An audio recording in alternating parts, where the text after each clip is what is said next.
2012. Tem um cara chonado aí no festival. Atenção, pessoal, tá transmitido pela internet. Vamos mostrar pro Brasil inteiro esse momento. Pera aí, tô indo lá pra pista. Porque tem um cara que vai fazer uma declaração agora. Cadê o microfone? Love Night.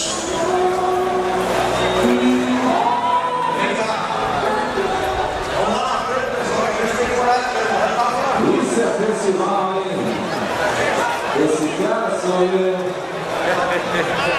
Como é que é teu nome? É Luiz Augusto, Olha o Luiz Augusto, gente.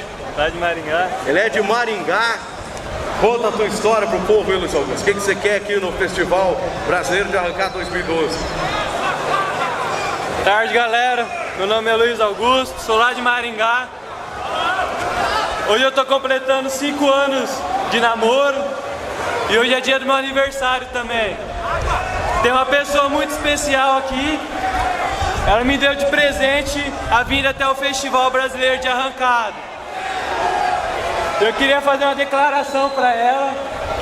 Eu queria que ela viesse aqui na pista. Alissa Carolina da Silva, vem aqui na pista um momento. Fazendo um favor. Alissa Carolina. Atenção, Alice e Carolina. Alice e Carolina fazendo chamada. Sua presença aqui na pista. Cadê essa aqui? Essa aí. Ai, ai, ai.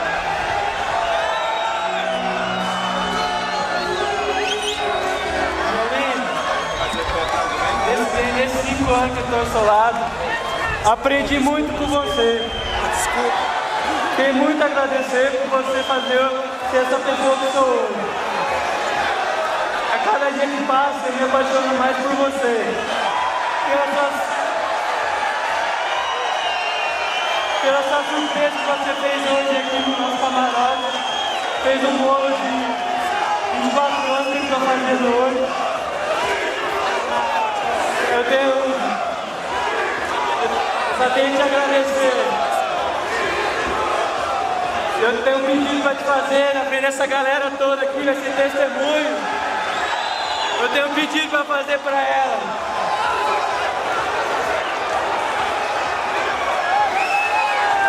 Você aceita casar comigo, minha linda?